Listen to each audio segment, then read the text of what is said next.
Welcome to the Self-Awareness Journey podcast. I'm Melissa Albers. And I'm JJ Parker. This podcast is for seekers of happiness and joy, seekers of a centered approach to success in life, seekers of their true, authentic selves.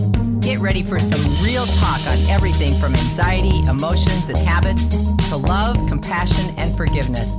We know you'll be challenged and enlightened by this conversation. We're so glad you're here. Let's dive in. JJ, hello, good morning. Good morning. Today, I am very pleased to introduce to you Mary, but that's funny because you already know Mary. Hi, Mary. Hello. Mary Bodvarsson is our special guest today, and I'm really, really looking forward to the conversation. I was going to say I'm excited to talk with you, Mary, but that doesn't really feel like the right word to use. Probably not. So, yeah, probably not. But just for everyone's benefit, today Mary will be here talking with us about grief. And just a little history before we get started. Mary and I have been good friends for decades. I just thought I would throw out decades instead of actual years because that would be very depressing in and of itself how old we're getting. Exactly. Let's just say that when Mary and I first met each other, we had 80s hair. Right. We had big hair. Yes, big hair. We had really big hair. Mary has also participated with JJ and I for a number of years in our previous business, Coreology. And Mary is an extremely intelligent adult learning specialist, PhD, highly accoladed person in many, many regards of her personal life. Yet today's topic isn't about any of that. Today's topic is actually about grief. And a couple of years ago, Mary lost her son 5 weeks after she brought him to college at UCLA as a freshman in a freak accident.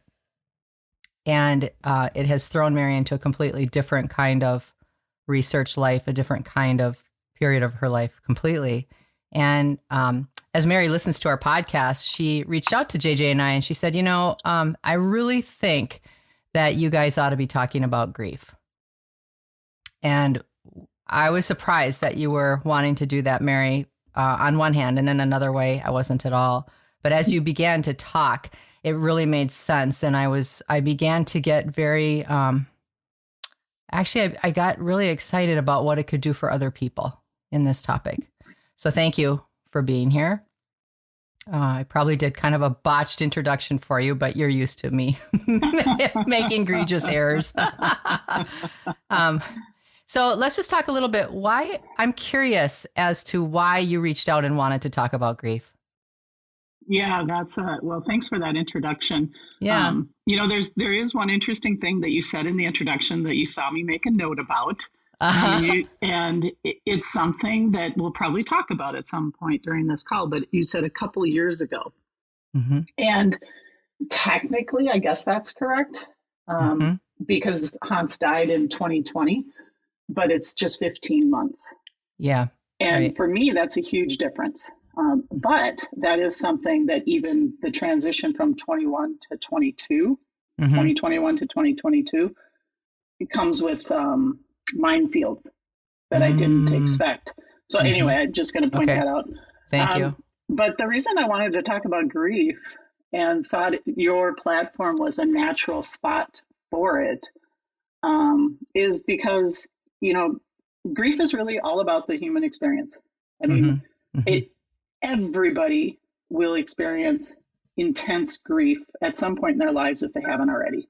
Yeah. So it's just a natural part of being human, yet we don't talk about it. Right. And, you can even think about the fact, we're still in the midst of this pandemic and we get the reports of the number of people that die in a particular day. And you can just do the math and multiply that by tens and hundreds to equate to the number of people grieving those individual losses. Yet we don't talk about the grief. Yeah, you're right. You're right. Yeah. So, we have a pandemic and we have a grief pandemic right alongside it, but we're not talking about that. So I really wanted to talk about it because, while for me and for everybody going through some sort of grief, it's exceptionally painful. Mm-hmm. but it's actually the healthy response to loss. It's kind of like, the analogy would be if somebody's running a fever, that's the healthy response to an infection. Well, Yeah. grief is the healthy response to loss. Right. Right.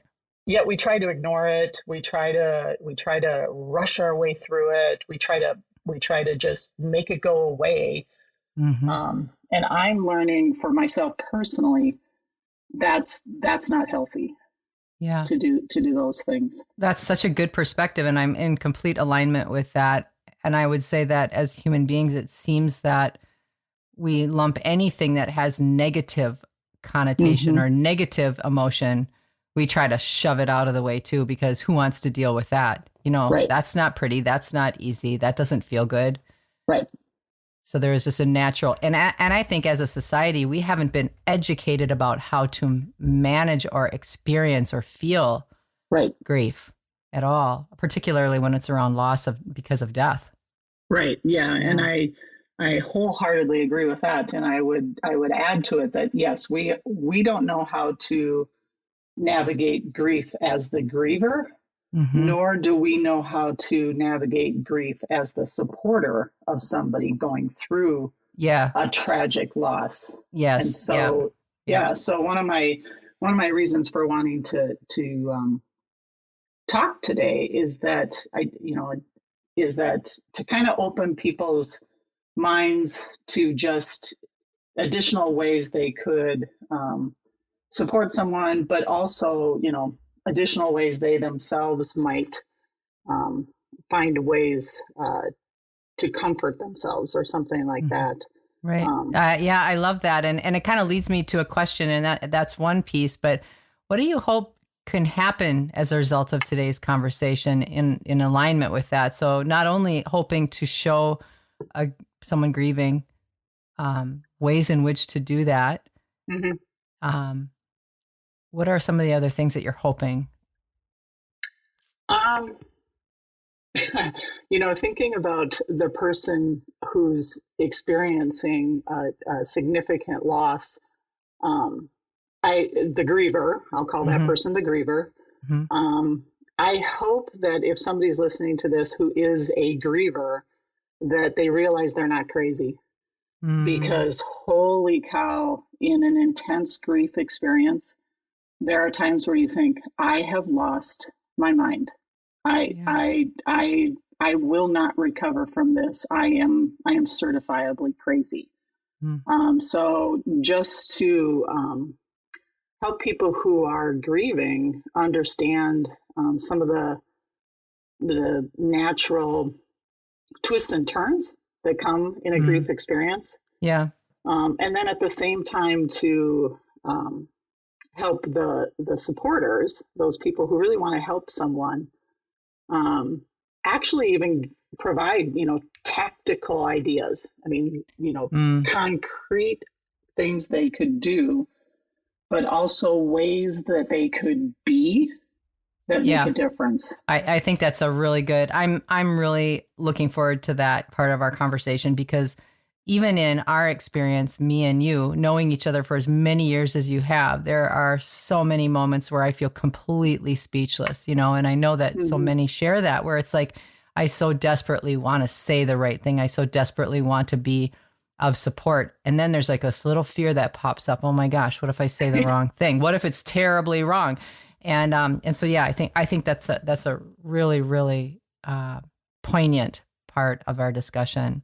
Yeah, there is, there is one more thing that comes to mind relative to just what I hope people might understand as a result of this podcast. And that is that the grief experience, and again, this goes for both the griever and the supporters, but the grief experience is not this linear path. So many people think that, okay, the tragic event happens, and over time, one gets better, and the grief just gets better, and it just happens in this straightforward path. Logical, straight logic. Yeah. Yeah. And I was thinking about this yesterday, um, and well, actually, I've been thinking about this for a while. I received a cartoon or something at some point during this journey where the visual was like a ball of yarn, and it was that was illustrating the real grief journey. And so, Melissa, I'm going to make you howl out loud. I'll warn you of this. But imagine if there was a ball of yarn on my kitchen floor and Cinder, my cat, got a hold of it. And so that ball of yarn just gets ripped, pulled apart. There's pieces that are just, flopping down and all that. Yeah. That's what the actual grief journey is. You're moving hopefully in a good direction, but holy cow, there are times where you are just sucked right back into the moment you learned. And there are things that make it, set you back. So it is not this just straightforward path. And I think, when Hans died, I saw a therapist right away. And I remember I would go and meet with her, and I would come home annoyed because I wanted her to tell me exactly what I needed to do to feel better. And I wanted her to just say, do this, do this, do this, and you will progress on this path. Yeah. And it just doesn't work that way. And in our society, we've heard of the stages of grief. Elizabeth Kubler-Ross came up with these back in the late 60s. And what people need to understand is the research she did to come up with the denial and the anger and whatever the 5 are, ultimately ending in acceptance. That was a completely different subject pool that she was researching. She was researching people who had been diagnosed with a terminal illness and how do they come to grips with that. Oh, I never knew that. That's fascinating. Yeah, and so you can't translate that to somebody losing a spouse or somebody losing a child or a couple suffering a miscarriage. It's just not. You can't do that. Before we get too far down that path of like that part, let's just for 1 minute. I want to ask one question first, because you talked about really wanting a linear line, and that is a logical thing that makes complete sense to me when you think about it like that. But you said, you get sidelined by all sorts of things, right? Because it isn't logical and it isn't a straight line. So can you talk just a little bit about the effects of grief in all of the different bodies, like in your physical body, your emotional body, your mental body? Like, how does grief manifest ongoing or even as a surprise attack? Like, can you talk a little bit about that part? Sure.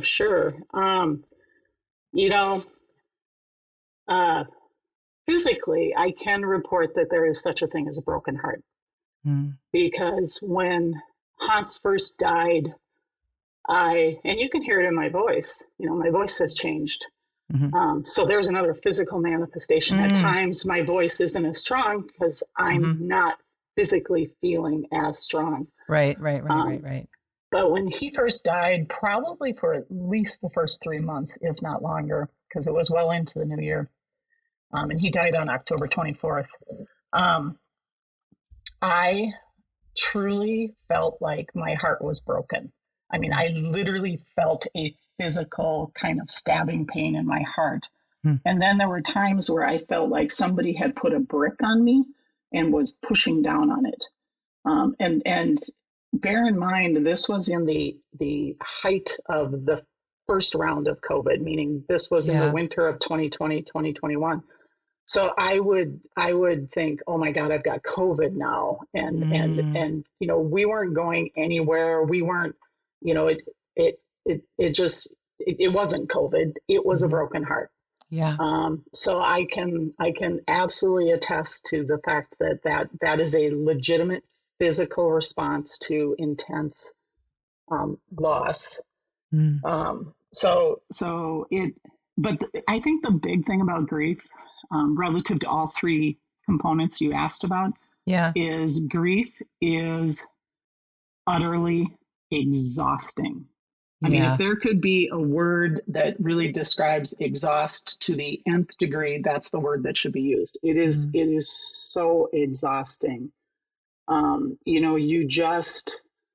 you have such, mentally, like we all have heard of chemo brain or chemo fog. I would argue there's a very similar thing Hmm. that should be called grief brain or grief fog. Hmm. It's insanely hard to concentrate.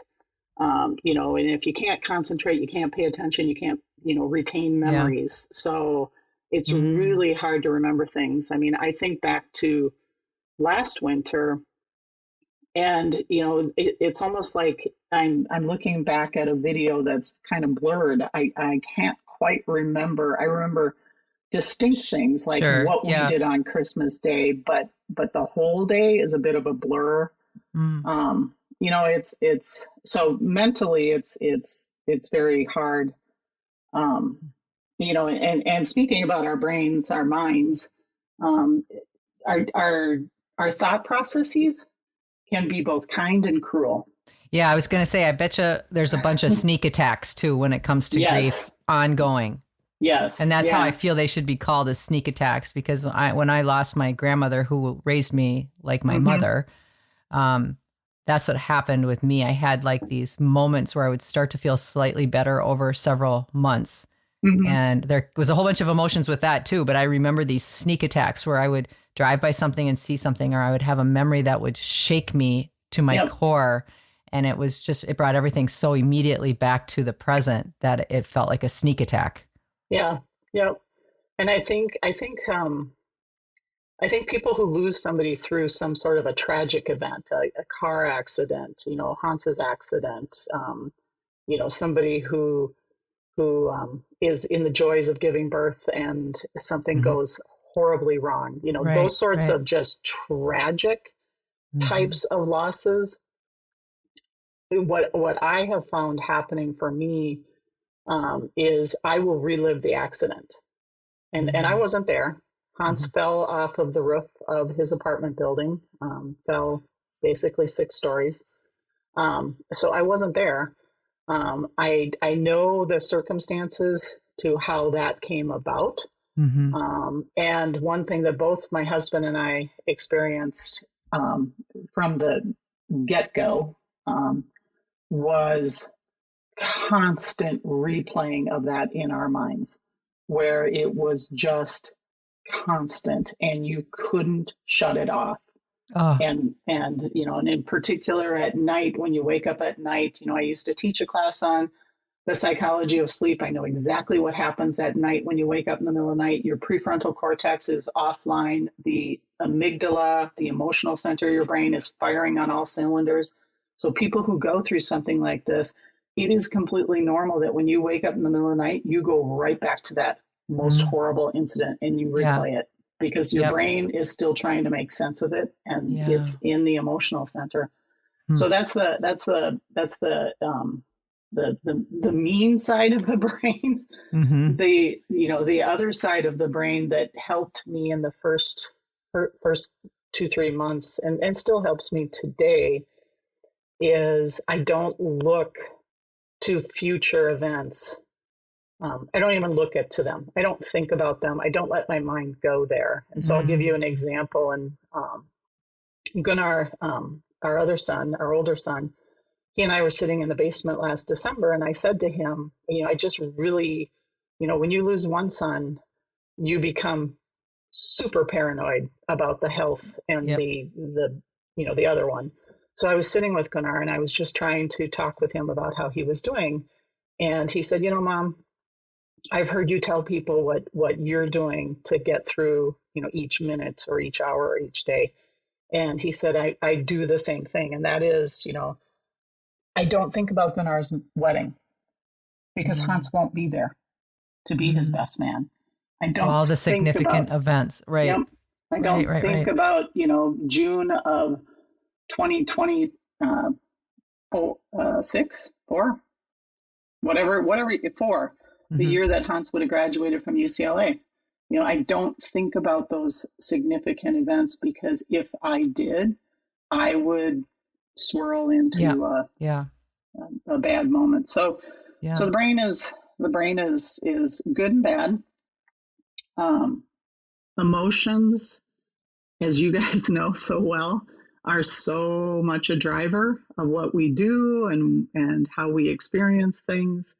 My big thing with emotions relative to this, and Melissa, you'll probably laugh at this, but as you know, I'm pretty stoic. I'm, Yeah. Cerebral. Yes. And you don't generally see my emotions on the outside, at least the sad ones. You do now. But the other thing that's really, really fascinating for me, and I am cerebral, so I'm constantly trying to figure it out, is I still get asked a lot, how are you? And that's one of the questions that drives me crazy because I don't know. I literally sit there and I think, okay, on the outside, I know everybody thinks, wow, Mary's strong. Mary's, it's look amazing. how great she is. Yeah. Look how she can sit here and have a conversation about this and everything. Yeah. And I can do those things, but how am I really? How am I on the inside? Yeah. Do I still have nights where I can't sleep at all and I just cry? I sure do. Sure. Right. So it's like, I don't know how I am. This brings me to a question I would like us to sit on for just a moment. I think that well-meaning human beings oftentimes do and say completely the wrong things. And I know you and I have talked over the months that there have been some more challenging responses to your loss. And I wonder if you could just, if you can, you're laughing already. Without saying names. Without my entire family. Just kidding. But what are some of the more challenging responses that you've heard in people well-meaning and trying to be supportive? Yeah, and I will actually start this response with an absolute true statement of, I feel so lucky. I am one of the luckiest people I know because I have had so many people do the right thing. And I know we will come to that as well. But I had a really unlucky thing happen. I had a really sucky, horrible thing happen. But I'm a very lucky individual. And so with that said, I have some things I can share of things that people have done, extremely well-meaning, so well-intentioned, so want to help, but it's not helpful. And some things I might share actually didn't happen to me. I just read about them or heard about them on podcasts because, of course, I've dug into the literature on this. But the big thing that people have done for me, for us, that they're, I know your listeners are going to be like, well, then what the heck are we supposed to do? But, well, that's okay. We'll get to that next. Just give us some examples of maybe these are well-meaning, but probably don't do these things. Don't ever write in a card, say in a phone call, text, whatever, the statement, let me know what I can do. Don't ever do that again to somebody who has truly had a significant loss. And here's why. That person who is in the throes of that significant loss barely has the bandwidth to get out of bed, barely has the bandwidth to stand upright. And now you're putting the responsibility on them to tell you what to do. And you will never hear back from them. They will never respond to that text with, yep, we're out of toilet paper. It just won't happen. And as, if you're the first one who says that, then they're like, oh, that was so kind. When you're the 892nd person who says that, it pisses them off. And you don't know where you are in that range. So just don't say it because it puts the onus on them. And really, the person who's grieving has no idea. And no extra bandwidth whatsoever to even consider. No. And then the other thing, and Melissa, you and I have talked about this as well. It's natural for us as humans to want to connect with one another. And so when somebody suffers a loss, the natural response of people is to say something about a loss that they had happened to them, Right. to build that connection. Right. Try not to do that, or acknowledge that it's different. So Right. don't compare, this person's loss to, the loss of something that you experienced 10, 20 years ago, unless it happens to be a very similar loss. Like, I have friends who have lost a child, and those people reaching out is wholly different. Mm-hmm. But somebody reaching out to say, how sad they were because they lost their cat, Right. that's not the same. That's Right. not on the same level, even though to them, it probably was. That animal may have been a significant part of their lives. Right. Right. Right. It's not going to land that way on Yeah. the part of the griever. Mm-hmm. Yeah. So comparing, like, that comparison piece is so important. And it's so funny.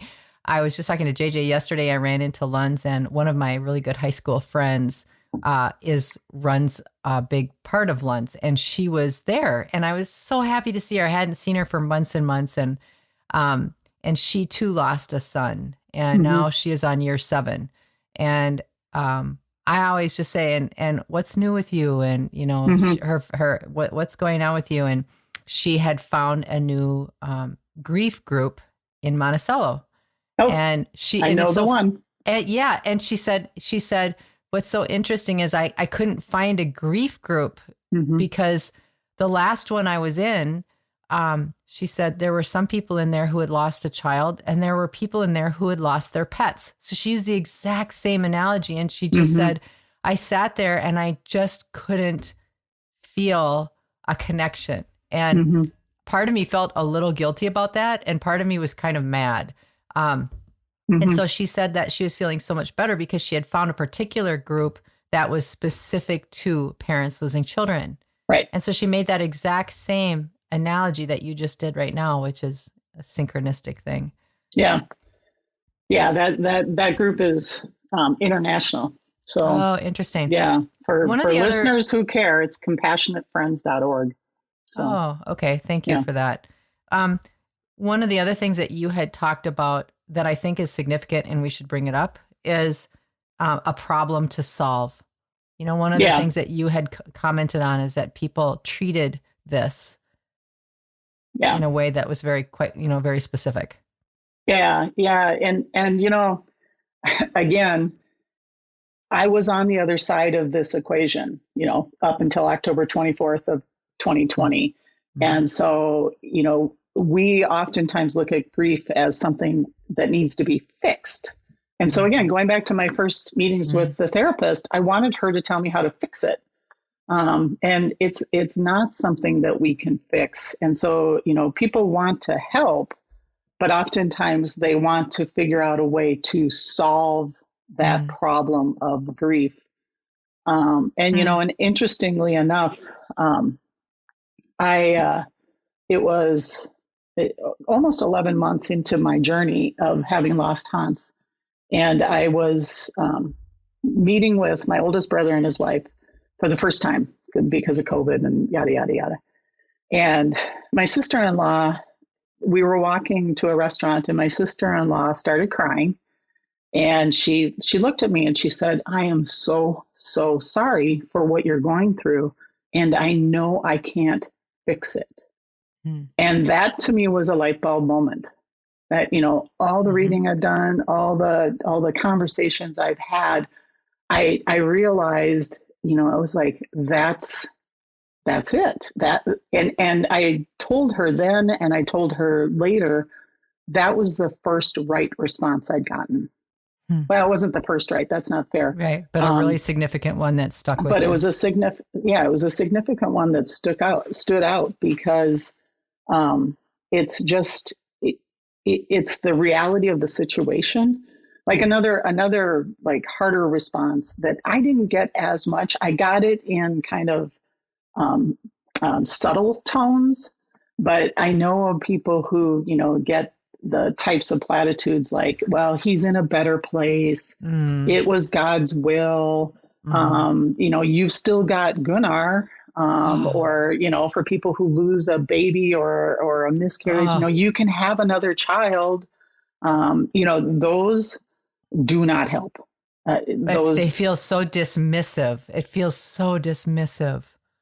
Yeah, and not yeah, intentionally, I'm sure, but right, yeah. right. It's just, and again, it's, the biggest thing about being empathetic and supportive is to, it's not to put yourself in this other person's shoes, but it's to listen to the experience from that other person. So take clues from the person grieving and know that that is their legitimate experience. So don't try to rewrite their experience to say, well, God needed another angel, so he snatched Hans up. Right. Because that's not that just, you're right. It feels dismissive on the part of the. It feels dismissive, precisely. Yes. I don't think people are trying in any way, shape, or form Right. to be that, but it sure can feel that way. Well, let's, since you're talking about this, let's talk about what are some really helpful responses. Like, I always, JJ and I always like to try to offer some suggestion for people, because this is something, and honestly, more and more people are going to be in this space because of COVID, people that we know and love more and more. And as we age too, it's more and more. There's so much of that. So what are some helpful responses that people could learn to have to someone that's grieving? Yeah, I think probably the umbrella statement I would make for everything I might suggest is just show up. Just be there. And again, I can talk from personal experience. Right. When we lost Hans, yes, it was in the middle of COVID. COVID was at a peak, so nobody could come over and be with us. And actually, I'm going to backtrack a bit and talk. Something else I know I wanted to share about being a griever and helping grieving people not feel crazy. Experiencing a significant loss like this is without question the most isolating experience of my life. I have never in my life felt so alone, so kind of lost, so it's isolating. Yeah. And so and for people who might lose somebody, in a non-COVID environment, then you have a house full of people, doesn't matter.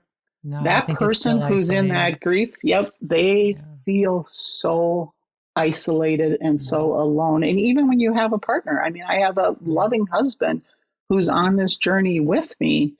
It's still isolating. He feels isolated. I feel isolated. And it's not like we're not supporting each other. We are. Of course. But it's still such an isolating experience. So with that said, show up. I totally get it, because again, I was on the other side of this equation. You don't know what to say. You worry about saying the wrong thing, so you don't say anything. I mean, we all know what ghosting means. I have been ghosted by a lot of people and still haven't heard anything. And I understand that they're paralyzed with not knowing what to do. And now they're paralyzed with, it's been 15 months. Oh my God, is it going to look stupid if I all of a sudden show up now? Sure. And that's fine. I'm that is what it is. On the other side of the equation, I have people who have shown up for me, for us, that they were friends of, friends through sports, meaning, Hans played sports with their son or something like that. And they have been there with consistent, just a text thinking of you, a text with a picture of a cardinal on their bird feeder and saying, Hans visited us this morning. And it's those sorts of things. So show up. And I should also say right here, a cardinal represents Hans for you. Yeah. The and bird, an eagle. Yes. We see eagles on our walks along the Mississippi River quite a bit. But to show up, especially if you're going to physically show up, you have to be willing and able to sit in intense pain. You just have to be able to do that. And so whatever you can do to bolster your ability to sit and witness intense pain, you need to be able to do that. And again, without trying to fix it, just sit. Just be. Just be. Yep. I had two girlfriends show up the night we started telling people. And I remember standing in the kitchen, and I was just like frantically doing things. I don't know what I was doing, but I was frantically doing things. And I remember just looking across at them, and they were both just standing there with tears. And that's it. Yeah. I will never forget that they showed up. Yep. Yeah, I love that. So there's so show up. And the other thing that you didn't use this phrase, but I heard it in my head, is there's no expiration date in being with someone in their pain. So even if people have stayed away from someone because they didn't feel emotionally strong enough to be in that pain with someone, but they still love that person, they still want to be there for that person, as soon as they are able to show up for that person. Yep. Yeah. And, and you can state the obvious. I mean, you can just say, this hurts. Yeah. And that, again, part of going through this grief process is because we're not well educated on it on either end of the spectrum, you do feel kind of crazy. So somebody sitting with you and just saying, this sucks, this hurts, and crying alongside you helps to normalize what you experience 24/7. It helps to witness that, okay, I'm not crazy for not being able to stop crying. I'm not, so it helps to normalize some of those experiences. And we did have, Hans had friends all over this country. He was an amazing connector. Yeah, he was. And so he had true best friends in multiple areas.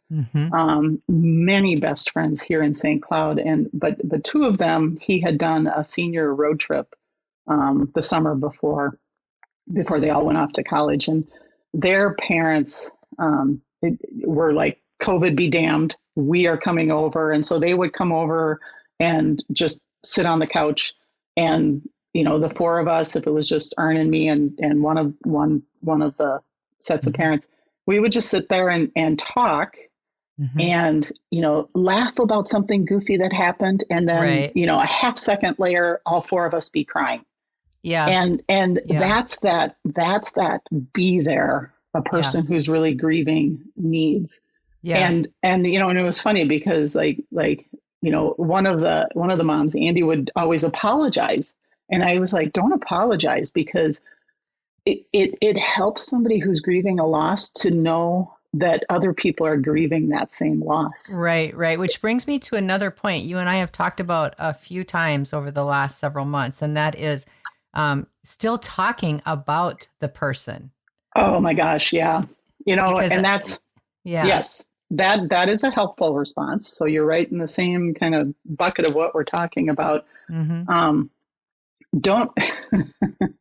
Do not think that if you bring up that person's name, you're going to all of a sudden have them say, oh my God, I forgot I lost that person, and now you're reminding me of it. Oh, how mean is that? Okay, and for the listeners, this is a side note. This is a perfect Mary moment right here. Let's talk about something really, really hard and throw in a good joke. Right, because it is. It's I do not go through. I probably don't go through 20 minutes where it doesn't pop into my mind. Sure, of course. I'm sure it's even less than that.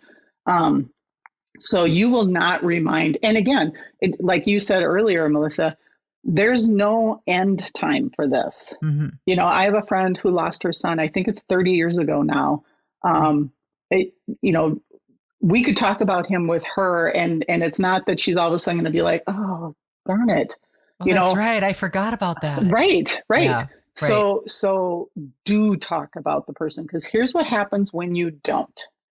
If you don't bring their person up, you are making that loss feel worse again and again and again. So not talking about it. My husband refers to it as the elephant in the room. There is this huge elephant in the room, and it is that person we lost. When that person can't be talked about or a part of a conversation. And you guys know, because JJ, you would have heard so many stories too when we were working together at Chorology. I mean, Hans was my favorite. He was my source for every funny story I had. I mean, thankfully Gunnar's pretty good at it too. Well, Aaron's really good at it. Let's be honest. But I love talking about Hans. I love talking about Hans. I love telling Hans stories. Yeah. And I will always love talking about Hans.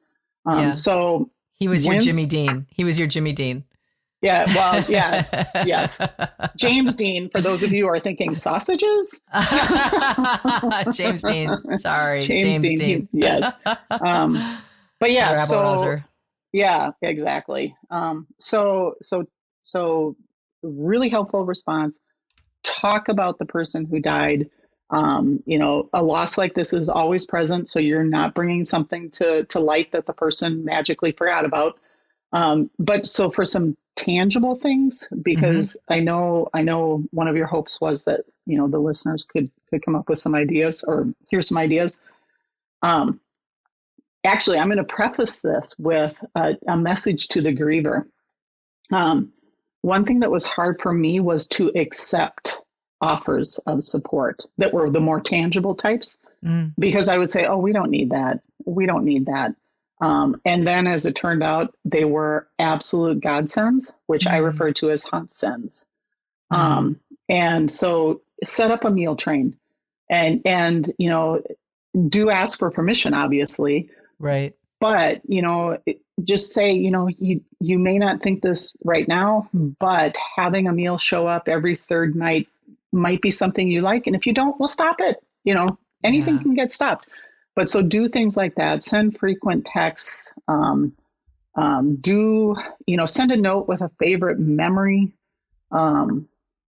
Listen, learn how to be a good listener. Just listen and allow the person to talk and grieve and cry, and don't try to stop their tears. Tears are normal. Explain, if you had a relationship with that individual who passed away, explain what they meant to you.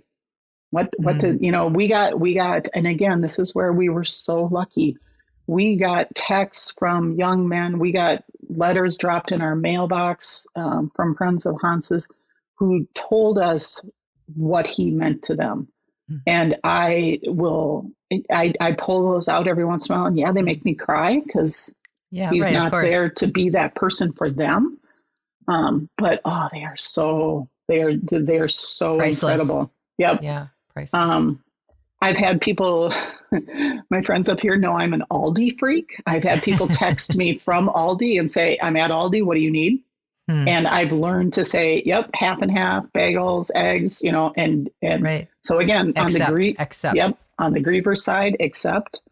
And one thing in those days of really intense, immediate grief is, and I didn't have anybody necessarily do this for me, again, probably because we were in COVID more than anything.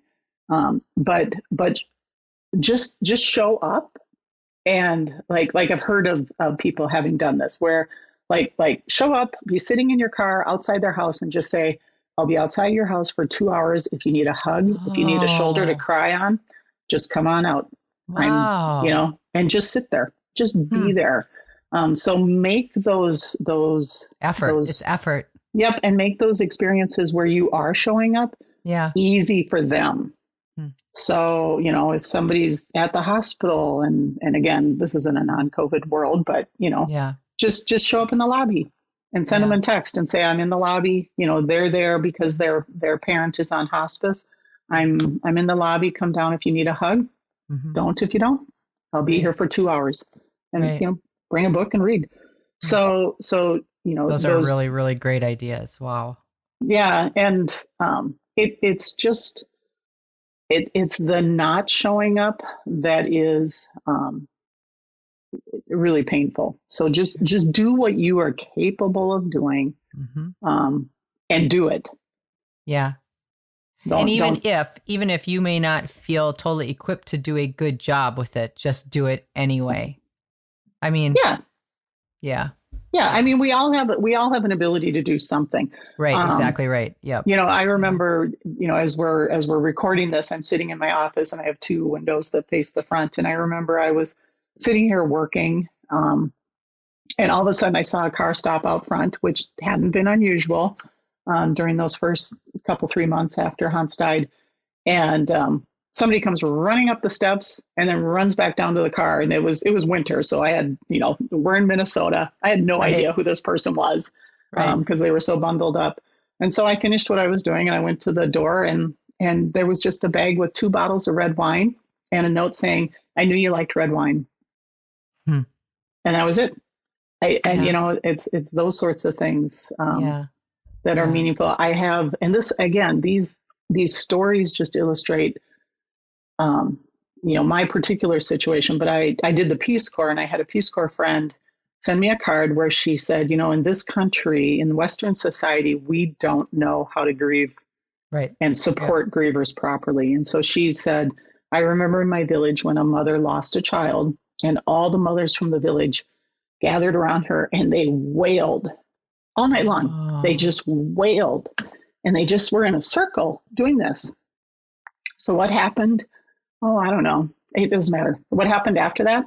All of a sudden there was a day where I got like 4 cards and they were all the exact same card. And then the next day I got like 2 or 3 more.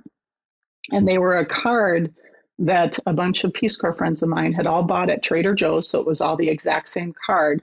And it was these hands all coming around a circle. And they all wrote a message of support. And they said, we're surrounding you in your grief. Wow. It's things like that. I had another, again, some Peace Corps friends. They knew I loved burning candles, and Hans had taken on that habit. He loved burning candles. So they set up a candle train, and every 2 to 3 weeks, I got another candle. And most of them were handmade. I mean, that's Peace Corps volunteers for you. I mean, like I could make a candle. Actually, I have one sitting here. You guys can see it. One of my friends made this one. See the holes? Get out. Yeah. So okay. So everybody, it looks like a rain stick. Yeah. Well, the funny thing about it is, he's got a PhD in meteorology, but in the note that came with this, he said, "I wouldn't recommend burning it inside. I have no idea how it's going to burn." That would be the reason why the wick is still white. Thank God for that. Right.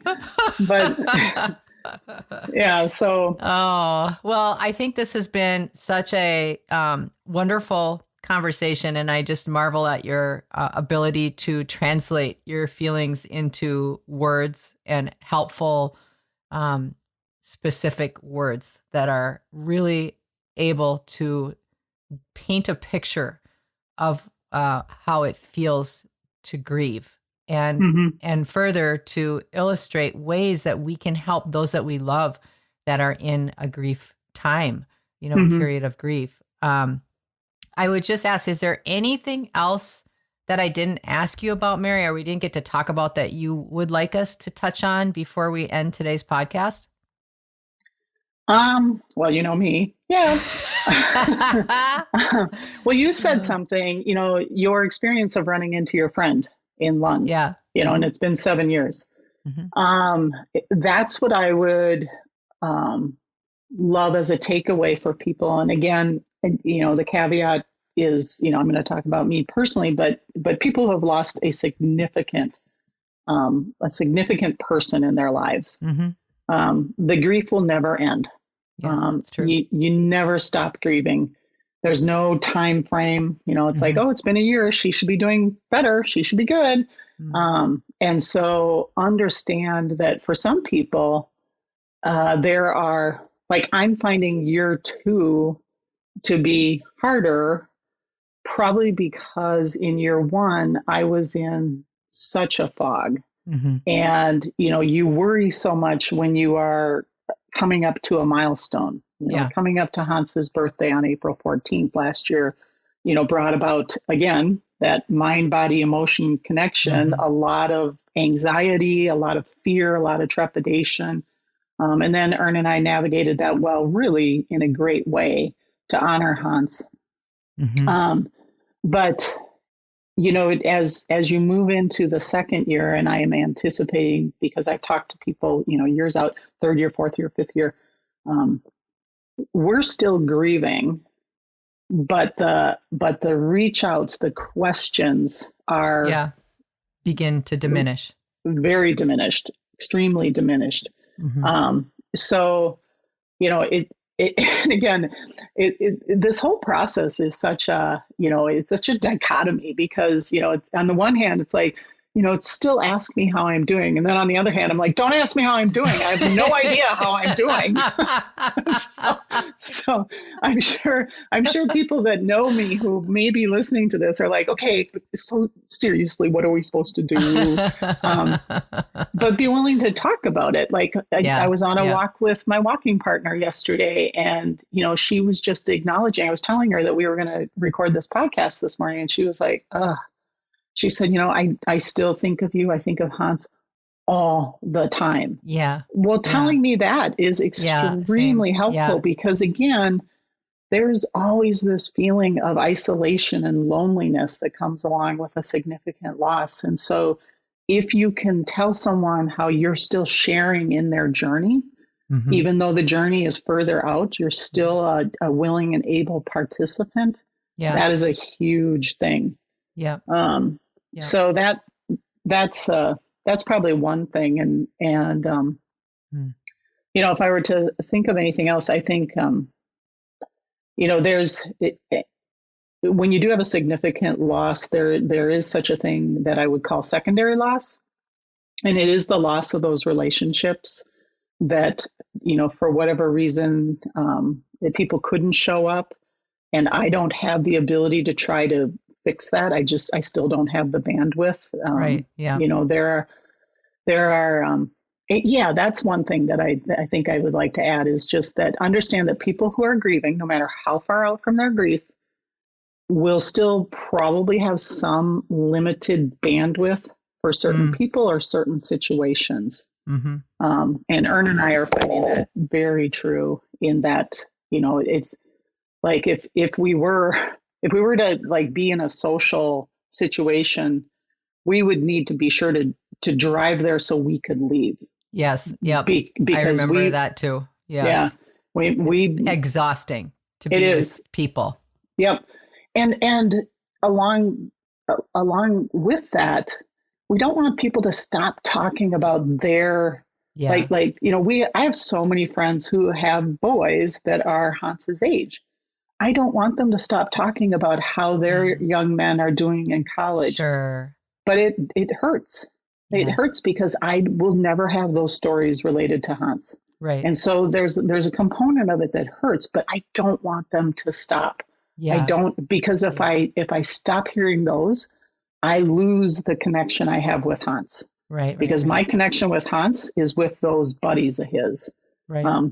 And thankfully, his really close friends know that. His 5 UCLA roommates that he knew for 5 weeks reach out to us regularly. Yes, I know. It is extraordinary. Those young men and their families Yeah, their families have been amazing. We have a UCLA family that we will have for the rest of our lives. Yes. And I am so thankful for that. I have so much to be thankful for in this journey. And I sit every morning and I just think, what am I thankful for? And I literally have a little journal where I write down, what am I grateful for?